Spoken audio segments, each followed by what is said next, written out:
வணக்கம். சற்று முன் கிடைக்கப்பெற்ற மிக முக்கியமான செய்தி ஒன்று வெளியாகியுள்ளது. ஆளுநர் போட்ட கையெழுத்து அதிர்ச்சியில் முதல்வர் மு.க.ஸ்டாலின். திமுகவின் அரசியல் வட்டாரத்தில் பரபரப்பு. சட்டசபையில் ஆளுநர் RN.ரவி அவர்கள் வருகை தந்த 5 நிமிடத்திலேயே வெளியேறினார்.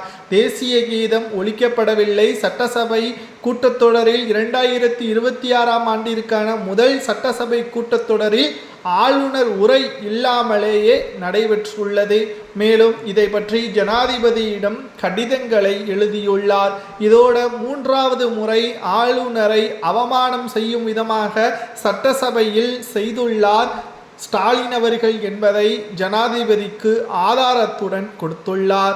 இதனால் ஜனாதிபதி அவர்கள் நிச்சயமாக தமிழக அரசின் மீது விவாதத்தை நாடாளுமன்றத்தில் முன்வைப்பதற்கான ஒரு ஏற்பாடுகளும் செய்யலாம். இதனால் தமிழகத்திற்கு வரக்கூடிய நிதியோ அல்லது ஸ்டாலின் அவர்களது அதிகாரமோ பறிக்கப்படலாம் என்ற தகவலும் தற்பொழுது கிடைக்கப்பெற்றுள்ளது.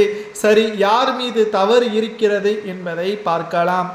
முதலில் ஆளுநர் வருவதற்கு முன்பாக ஒரு நாட்களுக்கு முன்பாகவே ஆளுநருக்கு ஒரு கடிதம் அனுப்பப்படும். தமிழக அரசின் சார்பாக சட்டசபையில் என்ன பேச வேண்டும் என்பதை பற்றியான அந்த அறிக்கைதான். அதில் ஸ்டாலின் அவர்களை பற்றியும் உதயநிதி மற்றும் கலைஞர் பற்றியும் உயர்வாக பேசுவதற்கான கடிதமாக அது எழுதப்பட்டுள்ளது.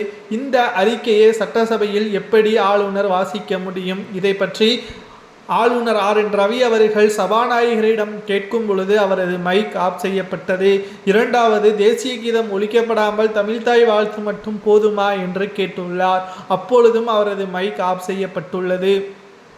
தொடர்ச்சியாக 3வது முறை ஆளுநர் RN.ரவி அவர்களை அவமானப்படுத்தும் நோக்கத்துடன் தமிழக அரசு, அதாவது திமுக அரசு செயல்படுவதாக பல்வேறு குற்றச்சாட்டுகளையும் ஜனாதிபதிக்கு முர்மு அவர்களுக்கு ஆளுநர் RN.ரவி அவர்கள் கடிதங்களை எழுதியுள்ளார். இதனால் என்னதான் நடக்கப் போகிறது அடுத்து என்று பார்க்கும் பொழுது இதை பற்றி நிச்சயமாக நாடாளுமன்றத்தில் விவாதமாகவே பார்க்கப்படும்.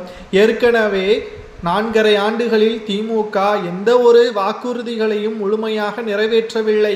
இது பல்வேறு குற்றச்சாட்டுகளையும் திமுகவின் மீது முன்வைக்கப்பட்டுள்ளது. ஆனால் இதனால் எந்த ஒரு நடவடிக்கையும் மேற்கொள்ளாமல் இருக்கின்ற திமுக ஆளுநர் மீது நடவடிக்கை மேற்கொள்வது எந்த விதத்தில் நியாயம்?